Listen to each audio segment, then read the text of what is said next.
నిత్య పూజలివివు నేరిచినను ప్రత్యక్షమైనట్టి పరమాత్మునికి నిత్య పూజలివివో.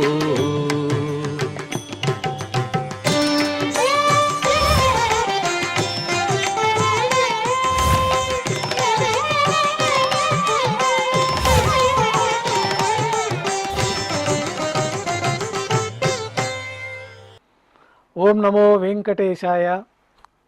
బుధవారము శ్రీ పరాభవనామ సంవత్సరము, ఉత్తరాయణము, వసంత ఋతువు, వైశాఖ మాసము, కృష్ణపక్షము, ఏకాదశి తిథి, ఉత్తరాభాద్ర నక్షత్రము, మే 13, 2026.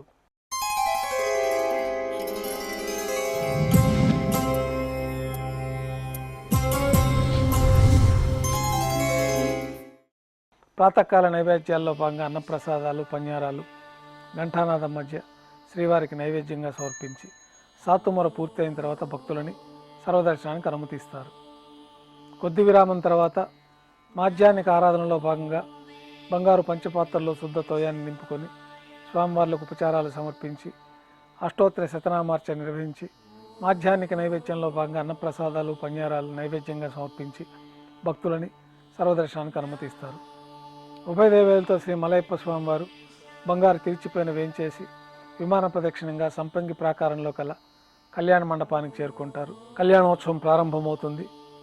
పుణ్యాహవాచనము, అంకురార్పణ, రక్షాబంధనము, అగ్నిప్రతిష్ఠ, స్వామివార్లకి, అమ్మవార్లకి నూతన పట్టు వస్త్రాల సమర్పణ, మహాసంకల్ప పఠనం, మాంగళ్యాలకు అభిషేకము, ఆరాధన పూర్తయిన తర్వాత స్వామివారి తరఫున మాంగళ్యాలను అమ్మవారికి సమర్పణ గావించి ఈ సందర్భంగా స్వామివారికి, అమ్మవార్లకి కర్పూర నీరాజనం సమర్పించి విశేషమైన హోమాలతోటి పూర్ణాహుతి పూర్తి అయిన తర్వాత మాలా పరివర్తనం అనే కార్యక్రమాన్ని నిర్వహించి ఉభయ దేవేరుల్ని శ్రీవారి చెంతకు చేర్చి ఈ సందర్భంగా అక్షతారోపణం అనే వైదిక కార్యక్రమాన్ని నిర్వహించి కర్పూర నీరాజనము, నైవేద్యము, తిరిగి కర్పూర నీరాజనంతో కళ్యాణోత్సవం పూర్తి అవుతుంది. కళ్యాణోత్సవం భక్తుల దర్శనం అనంతరం ఉభయ దేవేలతో శ్రీ మలయప్ప స్వామివారు ధ్వజస్తంభం వద్ద గల అద్దాల మండపానికి చేరుకుంటారు. ఊంజల్ సేవలో భాగంగా వేద పండితులు పారాయణం చేస్తూ ఉంటారు. ఊంజల్ సేవ వైభవంగా నిర్వహించి కర్పూర నీరాజన సమర్పణతోటి ఊంజల్ సేవ పూర్తి అవుతుంది. ఉభయ దేవేలతో శ్రీ మలయప్ప స్వామివారు మేళతాళాలతో ఊరేగింపుగా ఆలయం వెలుపల గల వైభవోత్సవ మండపానికి చేరుకుంటారు. ఆర్జిత బ్రహ్మోత్సవంలో భాగంగా స్వర్ణ గరుడ వాహనం పైన శ్రీ మలయప్ప స్వామివారు వేంచేస్తారు. కర్పూర నీరాజనంతో స్వర్ణ గరుడ వాహన సేవ పూర్తి అవుతుంది. హనుమంత వాహనం పైన శ్రీ మలయప్ప స్వామివారు వేంచేస్తారు. కర్పూర నీరాజన సమర్పణతోటి హనుమంత వాహన సేవ పూర్తి అవుతుంది. పెద్ద శేష వాహనం పైన శ్రీ మలయప్ప స్వామివారు వేంచేస్తారు. కర్పూర నీరాజన సమర్పణతోటి పెద్ద శేష వాహన సేవ పూర్తి అవుతుంది. ఉభయ దేవేలతో కలిపి శ్రీ మలయప్ప స్వామివారికి బంగారు తిరిచిపోయిన కర్పూర నీరాజన సమర్పణతోటి ఆర్జిత బ్రహ్మోత్సవం పూర్తి అవుతుంది.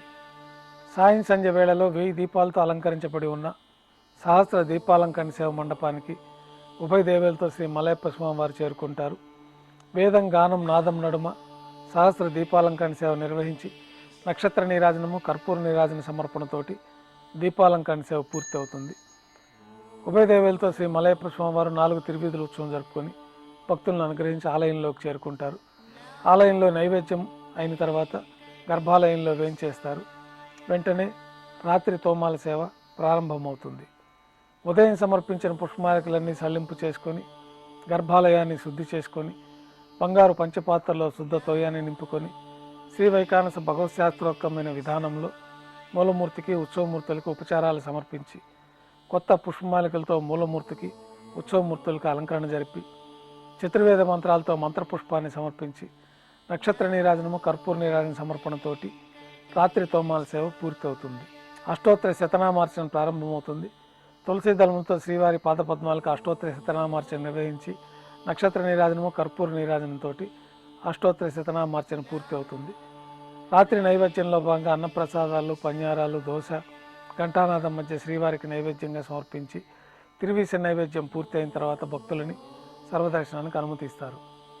కొద్ది విరామం తర్వాత ఏకాంత సేవలో భాగంగా రాత్రి సమర్పించిన పుష్పమాలికలన్నీ సల్లింపు చేసుకొని గర్భాలయాన్ని శుద్ధి చేసుకొని బంగారు పంచపాత్రలో బ్రహ్మ తిరువారాధన కోసమై తీర్థాన్ని సమర్పించి ఏకాంత సేవలో భాగంగా కౌతుకబేరమైన శ్రీ భోగ శ్రీనివాసమూర్తి వారిని బంగారు పట్టు పాన్పు పైన వేంచేపు చేసుకొని ఈ సందర్భంగా దారోష్ణమైన గోక్షీరము, జీడిపప్పు, ద్రాక్ష, కలకండ కలిపిన మిశ్రమాన్ని పండ్లు నైవేద్యంగా శ్రీవారికి సమర్పించి కర్పూర నీరాజనంతో ఏకాంత సేవ పూర్తి అవుతుంది.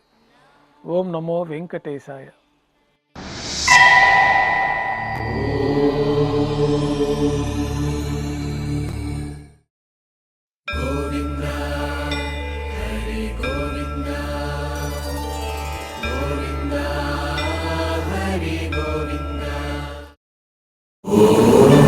నమో